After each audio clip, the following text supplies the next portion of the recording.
안녕하세요. 뜨는 아침 묵상 이성원 목사입니다. 오늘 함께 나눌 말씀은 사무엘하 23장 16절에서 17절입니다. 세 용사가 블레셋 사람의 진영을 돌파하고 지나가서 베들레헴 성문 곁 우물물을 길어가지고 다윗에게로 왔으나 다윗이 마시기를 기뻐하지 아니하고 그 물을 여호와께 부어드리며 이르되 여호와여 내가 나를 위하여 결단코 이런 일을 하지 아니하리이다. 이는 목숨을 걸고 갔던 사람들의 피가 아니니까 하고 마시기를 즐겨하지 아니하니라. 세 용사가 이런 일을 행하였더라. 아멘. 우리는 살아가면서 인간관계, 많은 사람들과 관계를 맺습니다. 가깝게는 가족, 친구, 이웃, 동료, 여러 관계를 맺어 가는데요. 사실은 하나님께서 우리를 관계 맺도록 지으셨죠. 그래서 관계 맺고 살아가는 것을 기뻐하십니다. 그런데 여러분 관계 맺기 어떠신가요? 괜찮으신가요? 할만하신가요? 많은 사람들이 관계 맺는 것 때문에 웃기도 하지만 울기도 합니다. 힘들다는 거죠. 사람과 사람과 관계 맺는 것이 참 쉽지 않고 말과 말인데도 참 소통되지 않아서 힘들어하는 경우가 많습니다. 어떤 사람들은요, 나와 비슷한 그런 연배의 사람들, 옆으로는 관계를 잘 맺는데 위로의 관계가 어려워하는 사람들이 있고요. 또 어떤 사람들은 나보다 나이가 많거나 직위가 높거나 위 사람들하고는 관계를 비교적 잘 수월하게 맺는데 아래 사람들하고는 관계 맺기 되게 힘들어하는 사람이 있고요. 위아래 괜찮은데 내 동기, 내 친구, 나와 이렇게 같은 무게에 있는, 같은 선상에 있는 사람들과 관계 맺는 거 어려워하는 사람들이 있습니다. 결론은 관계라는 게 결코 쉽지 않다는 것이죠. 오늘은 관계 맺는 이야기를 좀 나누고 싶습니다. 하나님을 믿는 이 신앙인들, 크리스찬들의 인간관계, 그 인간관계 안에는 어떤 원리가 있는가? 어떤 원리로 인간관계를 맺어야 바람직한 크리스찬의 인간관계인가? 우리가 함께 좀 곰곰이 생각하면서 묵상해 보기를 원합니다. 여러분들은 관계에 잘 소통되시고 잘 맺어지시나요? 아니면 번번이 나는 왜 이렇게 관계가 힘들지? 번번이 왜 내 마음과 이렇게 다르지? 내 마음은 이렇게 전달하는데 왜 가까운 사람들로부터 난 늘 상처를 받게 되지? 관계 맺는 거 좀 어려우신가요? 제가 경험한 바로는 특별히 교회 다니는 크리스찬들이요. 하나님을 믿는 크리스찬들이 관계에 대해서 굉장히 힘들어하고 어려워하는 경우를 많이 봅니다. 왜 그럴까? 여러 가지 이유가 있겠지만 한 가지 제가 좀 추측하게 되는 것은 교회에 다니는 사람은 이렇게 해야 돼 하는 어떤 프레임을 가지고 있는 것 같아요. 교회에 다닌다, 하나님을 믿는다, 그러면 여러분 어떻게 해야 되나요? 관계 안에서 참아야 된다. 그죠? 좀 착해야 된다. 내가 손해봐야 한다. 이런 여러 가지 우리가 또 설교를 듣고 성경 공부할 때마다 내가 손해봐야지, 내가 참아야지, 인내해야지, 기다려야지, 내가 져줘야지, 먼저 사과해야지, 이런 내용들이 있잖아요. 그러다 보니까 관계를 조금 쏠쏠 편안하게 맺는 것이 아니라 관계가 굉장히 가느다란 선이 막 이렇게 겹쳐 있는 것처럼, 그러니까 꼬이기가 쉽죠. 여러분 실은요, 굵은 실보다 가는 실이 꼬이기가 훨씬 쉽잖아요. 선으로 치면 굉장히 가는 선들을 가지고 관계를 맺는 것 같아요. 왜요? 프레임이 많았어요. 이래야 돼, 저래야 돼, 이렇게 하는 것이 맞아, 이렇게 하는 것이 착해, 착한 아이 컴플렉스처럼 착해야 돼, 이런 거요. 그러다 보니까 관계에 소극적이게 되고 관계에 대해서 뭔가 수월하게 가는 것보다는 자꾸 이렇게 조심조심 가게 되는 것 같아요. 그런데 그것이 내 안에서 쿨하게 다 소화가 되느냐? 소화가 안 된단 말이죠. 앞에서는 졌는데 앞에서는 손해를 봤는데 앞에서는 참았는데 어때요? 돌아서면 부글부글 하기도 하고요. 막 짜증이 나기도 하고요. 내가 그때 그 말을 해줬어야 되는데 내가 왜 그 말을 못했을까? 막 곱씹기도 하고요. 힘이 드는 거예요. 내 감정은 그대로 남아있는데 내 행동은 어떻게 해요? 웃잖아요. 괜찮은 척 하잖아요. 그러다 보니까 감정과 내 행동의 모습이 어긋나는 거죠. 갭이 생기는 거죠. 굉장히 어려워지는 거죠. 그리고 상처받을까 봐, 또 그런 일이 일어날까 봐 이 전전긍긍하고 두려워하고 관계 맺는 것에 있어서 굉장히 소극적으로 가게 되는 거죠. 그래서 어려움을 많이 겪는 것 같아요. 뿐만 아니라 또 한 가지 이렇게 추측해 보는 것은 은근히 이 교회 다니는 사람들, 크리스찬들이요. 은근한 고집이 세요. 자기 안에. 이래야 돼, 저래야 돼가 있잖아요. 그러다 보니까 조금 이곳은 융통성 있게 넘어가야 할 부분을 아주 고지식하게, 고집스럽게 붙잡고 있는 경우가 있는 것 같아요. 아이, 그럴 수도 있어. 아이, 뭐, 나도 그랬는데 하고 넘어가야 되는데 이게 자기 안에 이렇게 착한 선들을 가지고 있고 착한 행위들을 이렇게 좀 강하게 가지고 있는 사람들일수록 어때요? 자꾸 정죄하게 되는 거예요. 너 그러면 안 되는데, 저런 말 하면 안 되는데, 저건 나쁜 건데. 조금 뭐라고 말씀드려야 될까요? 어줍잖다 이렇게 좀 좋은 표현은 아닌 것 같은데 어정쩡한, 그죠? 어정쩡한 이 중간지대의 어설픈 도덕성, 윤리성. 그러다 보니까 도덕과 윤리를 굉장히 높이 두고 있으면서 상대를 자꾸 평가하고 판단하고 지적하게 되는 거죠. 그러니까 관계가 수월할 수가 없죠. 너 그렇게 표현하면 안 되는데, 그런 말 하면 안 되는데, 그런 행동하면 안 되는데, 이런 것들이 자기 안에서 계속 도는 거예요. 그러니까 관계 맺기가 쉽지가 않은 거죠. 좁아지고 또 그러다 보면은 그 좁은 관계 속에서 답답해지고. 제가 왜 이렇게 인간관계 이야기를 길게 많이 하고 있냐면요. 다윗의 인간관계. 23장은 다윗의 마지막 이제 이야기예요. 1절에 보시면 이는 다윗의 마지막 말이라 이렇게 이야기를 합니다. 그리고 다윗이 뭐라고 하냐면 이새의 아들 다윗이 말하며, 자신을 다윗은 스스로 어떻게 평가하냐면요. 높이 세워진 자, 야곱의 하나님께로부터 기름 부음 받은 자, 이스라엘의 노래 잘하는 자가 말하노라. 저는 이게 교만스러운 게 아니라고 봐요. 다윗은요, 굉장히 자기 스스로 자존감이 세워진 사람. 크리스찬의 인간관계의 첫 번째 원리는 자존감입니다. 자존감. 이 자존감은 자존감 뭐 회복 훈련, 내적 뭐 내면의 탄력성 회복 훈련 이런 것보다 정작 정말 이 자존감이 세워지기에 아주 좋은 것은 하나님과의 관계라고 생각해요. 하나님과의 관계를 친밀하게 잘하면 할수록요. 나는 의도하지 않았는데, 생각하지 않았는데 어떤 게 따라오냐면요. 자존감이 따라옵니다. 여러분, 우리가 하나님과 관계 맺는 신앙생활, 우리가 흔히 말하는 일상의 신앙생활요. 일상의 신앙생활을 친밀하게, 밀도 있게, 정확하게, 그리고 행복하게 잘하는 사람에게 그저 따라오는 게 자존감입니다. 나는 왜 이렇게 열등감이 많고 나는 왜 이렇게 자존감이 낮지? 우리가 좀 곰곰이 생각해 봐야 하는 것은 하나님과 정말 행복하게 신나게 교제 맺고 있는가, 관계 맺고 있는가. 하나님 바라보면서 하나님과 시선 맞추면서 꿀 떨어지는 그런 삶을 내가 살아가고 있는가, 일상에서. 사소한 것에서. 그리고 나의 가장 중요한 것에서 하나님께 뿌리를 두고 하나님과 시선 맞추어 가면서 하나님과 대화 나누면서 호흡해 가면서 친밀하게 하나님 안에서 쿵짝쿵짝쿵짝 하고 있는가. 여러분, 이것은 진리입니다.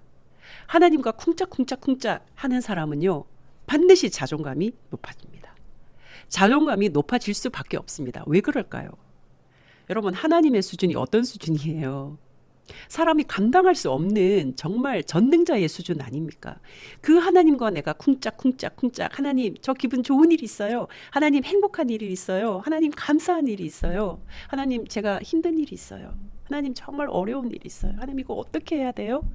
하나님 어떤 마음이세요? 그러면서 그렇게 하나님과 소통할 때 하나님이 들려주시는 메시지가 있잖아요. 관계를 하나님과 친밀하게 맺으면 하나님의 마음속에 계속 뭔가 말씀해 주시는 게 있다고요.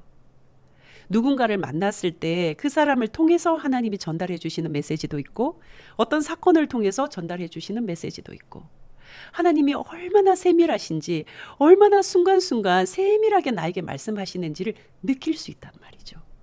이 민감성이 없으면요, 다 그냥 술술 흘러가 버려요. 이게 붙잡을 수가 없는 거예요. 하나님과 친밀하면 친밀할수록 세세하게 이 스며들어 있는 하나님의 메시지를 주워 담을 수가 있거든요. 어쩜 하나님 이렇게 세밀하세요. 이렇게 섬세하세요. 이렇게 자상하세요. 이걸 느끼는 거예요. 그러면 그 하나님과 내가 교제 나눌 때 나의 수준이 누구의 수준 닮아갈까요? 하나님의 수준으로 닮아가는 거죠. 당연히 자존감은 따라오는 겁니다. 저는 이것이 인간관계 첫 번째 원리인데, 지금 다윗은요, 자기 스스로를 높이 세워진 자, 이스라엘의 노래 잘하는 자. 여러분 신나지 않으세요? 다윗이 스스로를 얘기할 때 우리 입가에 막 미소가 지어지지 않으세요? 야곱의 하나님으로부터 기름 부음 받은 자, 나 그런 사람이에요. 누가 나를 막 죽여 세우지 않아도요, 내가 뭐 명품백, 명품차 그런 거 따위 없어도 하나님 그 한 분만으로 내가 흥이 나고 신이 나고 기분, 행복, 이게 막 충만한 거예요. 그리고 내가 무엇을 가지고 있든 그거 하나님 앞에 기쁘게 드리면서 감사하면서, 하나님 저 기분 좋은 일 있어요, 하나님께 표현하고, 그러면서 이 세상이 추구하는 것에 내가 좌지우지 되지 않고 오직 하나님 바라보면서 나아갈 때요, 그 하나님이 내 내면 깊은 곳에 채워주시는 은혜의 충만함, 그것이 바로 자존감을 높게 한다는 거죠. 이것이 인간관계를요 굉장히 힘있게 하는 비결이 되는 거예요. 저는 크리스찬의 인간관계 원리는 바로 이것이 있어야 한다. 하나님과의 친밀함 속에 얻어지는, 발생하는 뭐요? 자존감. 이거 있어야 된다는 거죠. 두 번째, 그렇게 할 때요, 다윗이요 37명 자기와 함께 했던 용사들의 리스트를 쫙 이야기를 해요. 기억하는 거예요. 여러분, 다윗의 삶을 우리가 봤잖아요. 얼마나 정말 배신자, 나를 뭐 학대한 자, 나를 험하게 뭐 비난한 자 얼마나 많겠습니까? 그런데 다윗은 그 사람들의 리스트는 관심 없어요. 이 다윗이 마지막 말을 할 때 기억나는 것은 나와 함께 했다, 행복한 순간을 보냈다, 나에게 충성을 보여냈다, 바로 이 용사들의 37명의 리스트를 쫙 이야기를 하는 거예요. 특별히 세 용사를 이야기를 하잖아요. 그들은 이랬고 그들은 저랬고 그들은 이러했다. 그럴 때 오늘 본문 제가 함께 나누고 싶은데요. 16절에 보면 세 용사가 블레셋 사람의 진영을 돌파하고 지나가서 베들레헴 성문 곁 우물물을 길어가지고 다윗에게로 왔으나, 무슨 이야기냐면 지금 블레셋과의 전쟁을 앞두고 있는데요, 다윗이 그냥 이야기를 한 거예요. 지금 블레셋은 베들레헴의 진을 쫙 치고 있는 거예요. 그런데 다윗이 뭐라고 하냐면, 저 베들레헴 성문 곁에 우물물을 누가 나에게 길어다 줄까? 혼잣말이었는지 아니면 누구 들으라고 의도하고 한 말이었는지 모르겠으나 다윗이 그런 말을 합니다. 그런데 누가 갔다고요? 세 용사가 베들레헴 성문 곁에 있는 그 우물물, 다윗이 지금 이야기 뭐 흘리듯 이야기를 했던, 혼잣말로 푸념으로 이야기했던 그것을 듣고 그대로 달려가서 그 적진, 그죠? 이 살벌한 적진에 뚫고, 돌파하고라고 하잖아요. 뚫고 우물물을 길어다가 다윗에게로 왔다는 거예요. 그런데 다윗이 그 우물물을 받아들고, 우와, 너희가 이 일을 해냈어? 우와, 내가 시원하게 마시겠다 할 수가 없었다는 거예요. 내가 감히 이 물을 마시지 못하였다. 17절에 보면은요, 여호와여, 내가 나를 위하여 결단코 이런 일을 하지 아니하리이다. 이는 목숨을 걸고 갔던 사람들의 뭐라고요? 피가 아니니까. 이건 물이 아니라 목숨 걸고 갔던 이 사람들의 피입니다. 내가 마실 수가 없습니다. 그리고 여호와께 부어드렸다고 성경이 기록해요. 여기서 이심점심 자기 목숨을 걸고 달려간 이 세 용사와 함께 다윗은 어떤 사람이었어요? 이 세 용사를 진심으로 자기 목숨처럼 아꼈던 사람이라고요. 다윗의 관계 맺음은 진정성, 진심이라는 거예요. 여러분, 진심이 늘 통하는 거 아닙니다. 나는 진심이지만 저 사람은 그 진심을 전혀 이해하지 못할 때도 있습니다. 아무리 가까워도, 아무리 믿었던 사람이라도 저는 믿었던 사람이 더 상처 주는 경우 많다고 생각해요. 믿었던 사람은 기대하게 되거든요. 기대하기 때문에 오히려 상처가 더 클 때가 많습니다. 나는 진심이었지만, 나는 진정했지만 그 진정한 진심을 못 알아차리는 경우도 있고 알지만 뭔가 상황이 안 되는 경우도 있고 여러여러한 이유로 그 진심이 안 통할 때가 많아요. 스파크가 일어나지 않을 때가 많아요. 지금은 안 일어나지만 나중에 일어날 수도 있고요. 문제는 내가 진심으로, 진정으로 그렇게 관계를 맺었다면 그것으로 충분하다가 크리스찬의 인간관계 두 번째 원리라고 생각합니다. 다윗은 그랬습니다. 그렇게 이 세 용사 자신의 부하입니다. 아랫사람입니다. 사실은요, 왕에게 이 부하들은 어쩌면 소모품 같은 존재라고 생각할 수도 있습니다. 요즘 많은 사람들이 어떤 직위 위에 있는 사람들이 자기 아래 직원을 대할 때 부속품, 소모품. 참 아픈 이야기지만 제가 이제 부목사로 교회를 섬길 때 어떠한 상황 때문에 참 가슴앓이를 한 적이 있어요. 그래서 제 선배 목사님께 막 이렇게 하소연을 한 거죠. 목사님, 어떻게 이럴 수가 있어요? 저는 이렇게 했는데 어떻게 이럴 수가 있어요? 아, 정말 너무 비참한 것 같아요. 너무 서운합니다. 뭐 등등 제 하소연을 막 한 거예요. 일방적으로 제 입장에서 하소연을 막 했는데 그때 저희 선배 목사님, 담임 목사님이셨는데요. 그 선배 목사님 뭐라고 하시냐면 이렇게 말씀하시더라고요. 이 목사, 부목사는 담임 목사에게 나사야, 나사. 저는 그때 충격이었거든요. 이제 뭐 부목사 생활한 지 그렇게 오래되지 않았는데 나사야, 나사. 그러면 안 되는데 흔히 담임 목사들은 그렇게 생각하기가 쉬워. 위로하시고 뭔가 현실을 그냥 조금 이렇게 편안하게 받아들이라고 하시는 말씀인데 저는 되게 충격이었어요. 나사? 부속품? 쓰다가 망가지면 버리는 거? 그런 거란 말이야? 그랬던 적이 있거든요. 우리 많은 관계에서 그런 것 때문에 상처받잖아요. 그런데 다윗은 세 용사에게 헌신된 마음으로 관계를 맺어가는 사람입니다. 저는 이것이 진정성이라고 생각합니다. 진심은요, 헌신하는 관계여야 한다고 생각합니다. 위든 아래든 옆이든 누군가와의 관계에서 나보다 나이가 적든 뭐 위치적으로 조금 낮든 뭐든 경험이 부족하든 누군가에게 헌신된 마음으로 관계를 맺으면요, 그것은 충분한 관계가 된다고 생각해요. 하나님을 믿고 살아가는 신앙인의 인간관계, 오늘 저는 두 가지를 여러분들과 나누었습니다.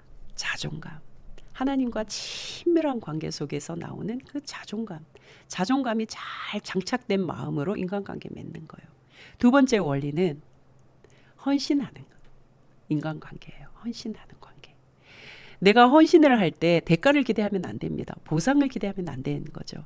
그 헌신한 마음으로 내가 내 앞에 있는 이 한 존재를 하나님이 오늘 나에게 보내주신 존재로 기꺼이 기쁘게 헌신하면 그것으로 충분합니다. 나와 다른 생각을 하고 내 마음과 행력 다르게 어떤 모습을 보인다 할지라도 그것은 내 몫이 아니에요. 내가 책임지고 내가 감당해야 될 몫이 아니라고 생각해요.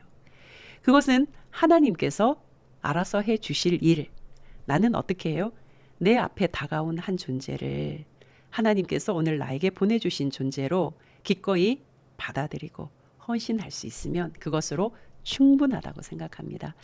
사랑하는 따와 가족 여러분, 오늘 우리가 이 다윗의 아름다운 인간관계 모습을 잘 배워서 여러분, 하나님과 친밀한 사람은요, 자존감이 따라옵니다. 이거 잊지 마시고, 두 번째, 나에게 다가온 한 사람, 내 앞에 있는 한 사람 기꺼이 헌신하며 하나님은 오늘 나에게 붙여준 사람으로, 만나게 한 사람으로 헌신하는 그런 인간관계 아름답게 맺어가시기를 주님의 이름으로 축복합니다. 내일 또 뵙겠습니다. 샬롬.